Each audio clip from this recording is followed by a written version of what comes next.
This is a half-ton truck. So you would use it to get ammo to men on the front line or chow.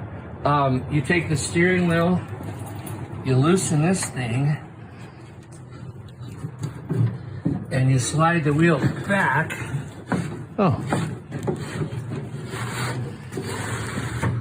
And you can get behind it and stay low and drive it backwards to deliver stuff underneath enemy fire.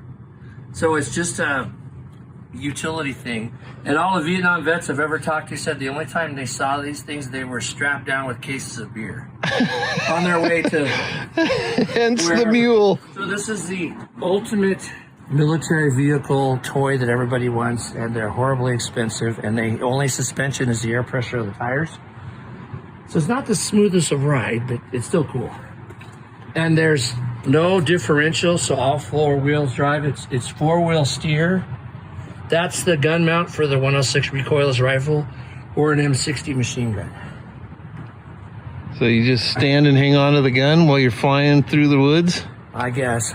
Okay. The only combat pictures I've seen is they have the recoilless rifle on it, because this is small and quick and nimble, and a small platoon could have this. They could carry all their backpacks till they get to the position, then they creep up, and yeah, that was the idea. Runs on gas and oil? Yeah, it's just a AO-12, I think it's a 17 or 18 horsepower opposed Boxer air-cooled engine. Somewhere in there. This one smokes? It's EMP proof, and you can afford it. There's a snorkel kit that goes on here, and the exhaust pipe bolts on, and you can, I think the snorkel kit's like 10 feet high, so you can technically wade 10 feet of water. I don't know why you would. You'd have to have scuba gear to drive it. Oh, goodness. This is a Commander model version, so it's rigged for 2 seats. The second seat isn't on there. But yeah, here's the... Sure. Pretty. And they originally were pull start. This has been converted to electric start, just because it's easier. What is this? Gonna hold a antenna for some internet to... No, this is a... I think it's an M50. I forget what it is, but it's the World War II mount for a World War II Jeep. For a 30 or 50 caliber. But I'm just temporarily putting a leg on it so we can test the propane-fired bang bang. All right. Cool. That's what you built? This is what came, and then what he built was in the box.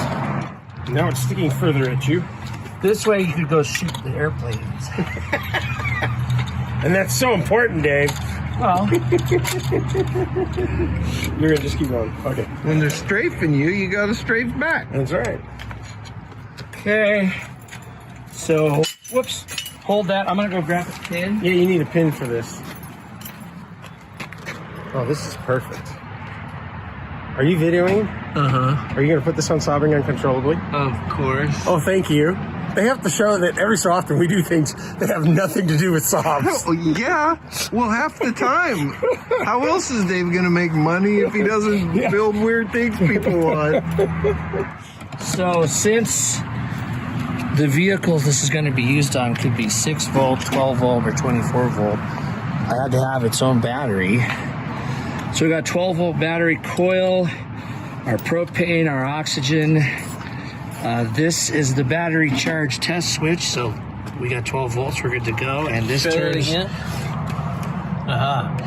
And then this is our on switch to let us know we have power. So what we need to do, Darren, did you finish reading? I need to know what pressure to set. That was on the gas on that paper. I didn't get all. That's on the next page.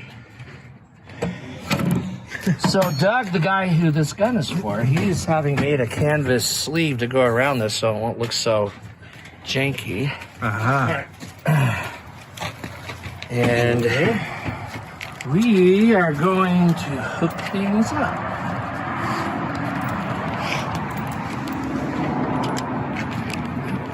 So it's the same fittings like on a acetylene torch.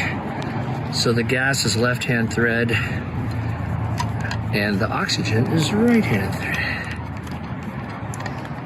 Snug that, and snug that. Then this is the connection. I invented this. This is for the coil wire. This is a 30 cal. A 50 cal is big enough that you can put the coil inside. There's not enough room in these. Sometimes they put it like in the ammo box. And this is our connection for... Okay, Dave. It says, when firing your simulator for the first time, set your propane outlet pressure to 10 psi. Okay. And your oxygen to 40 psi. All right. It says the best mix of ratio is around 4:1 of oxygen to propane. Remember, you could increase the pressure by turning the regulator. You know how to do that. Yeah. So after our first try, what are we going to set it to? So right now, But it says very specifically, adjust as you see fit for the best. so we're going to do a settings for dry your fire test right at the moment. So power on. Power on the gun. We should hear a steady click, click, click, click. Yep. All right. So now, Dry fire test complete. so propane to what? You said? It said, I'll read it again.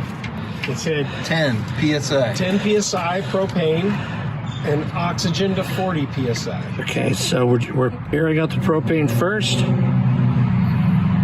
Boom. A little high there. And the oxygen to 40. Yep, oxygen to 40. So that's 100, right? Yeah, that's 100. So right about there. Darren's worried. No, read it. PSI is red. It's not up high enough. 40. No. This is Until supposed we to be, bleed it won't go propane down. is 10. Propane is 10. It needs to be up to 40. Until we bleed it, it won't go back down. No, I it doesn't- turned it too just- far. No, you didn't. No, you didn't. Look, that's KPA. You want PSI, which is red. Red Oh, is 10. okay. You're not there yet. Perfect. Then I didn't overdo it. No, you didn't overdo it. I looked at it and you said you overdid it. I was like, no, because 10 is red. That's PSI. Stupid metric system. I know. Somebody loves it. Okay. Now are we at so how many pounds is that? Like then? 50. We're right now, we got to be... This So has it's to be pounds on the 40. inside? Yeah, pounds is on the inside. So 40 is up here. Okay. Yeah, Now clear the up here. red. Look at the red. All right, here we go.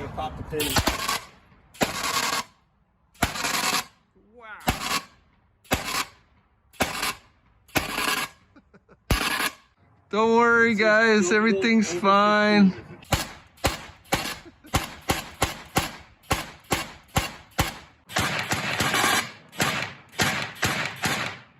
Well, it works.